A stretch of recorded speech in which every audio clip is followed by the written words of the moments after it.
দক্ষিণ ভারতীয় সিনেমার এক যুগের সমাপ্তি। রূপালী পর্দাকে বিদায় জানিয়ে পুরোপুরি রাজনীতির পথে হাঁটছেন থালাপতি বিজয়।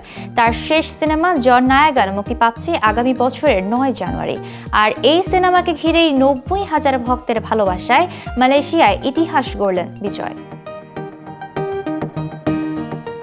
জন নায়াগান সিনেমার মাধ্যমে বিনোদন জগৎকে বিদায় জানাচ্ছেন দক্ষিণের সুপারস্টার থালাপতি বিজয়। সিনেমাটি মুক্তির আগেই ভক্তদের আগ্রহ তুঙ্গে। শনিবার মালয়েশিয়ার ন্যাশনাল স্টেডিয়াম বুকিত জলিলে সিনেমার গান প্রকাশ অনুষ্ঠানে হাজির হন বিজয়। সেখানে জড়ো হন প্রায় ৯০,০০০ ভক্ত, যা বিজয়ের জনপ্রিয়তার আরেকটি প্রমাণ। অনুষ্ঠানে বিজয় বলেন, শ্রীলঙ্কার পর মালয়েশিয়ায় বিশ্বের সবচেয়ে বড় তামিল জনগোষ্ঠীর একটি রয়েছে। মালয়েশিয়ায় অনেক তামিল সিনেমার শুটিং হয়েছে। তিনি আরো বলেন, আমার বন্ধু অজিত অভিনীত বিলা ছবিটিও মালয়েশিয়ায় শুট করা হয়েছিল। আমার কাভালান এবং কুরুবি ছবির শুটিংও এখানে হয়েছে।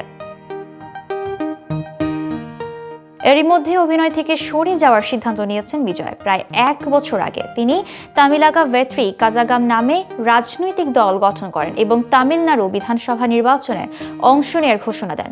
বিজয় বলেন, মানুষ আমার জন্য সিনেমা হলে এসে দাঁড়ান, সে কারণেই আগামী ৩০ থেকে ৩৩ বছর আমি তাদের জন্য দাঁড়াতে প্রস্তুত।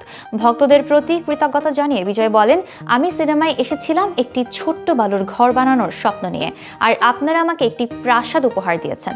তিনি বলেন, যারা আমার পাশে দাঁড়িয়েছেন তাদের জন্য আমি দাঁড়াবো, ভক্তদের কৃতজ্ঞতার ঋণ শোধ করব।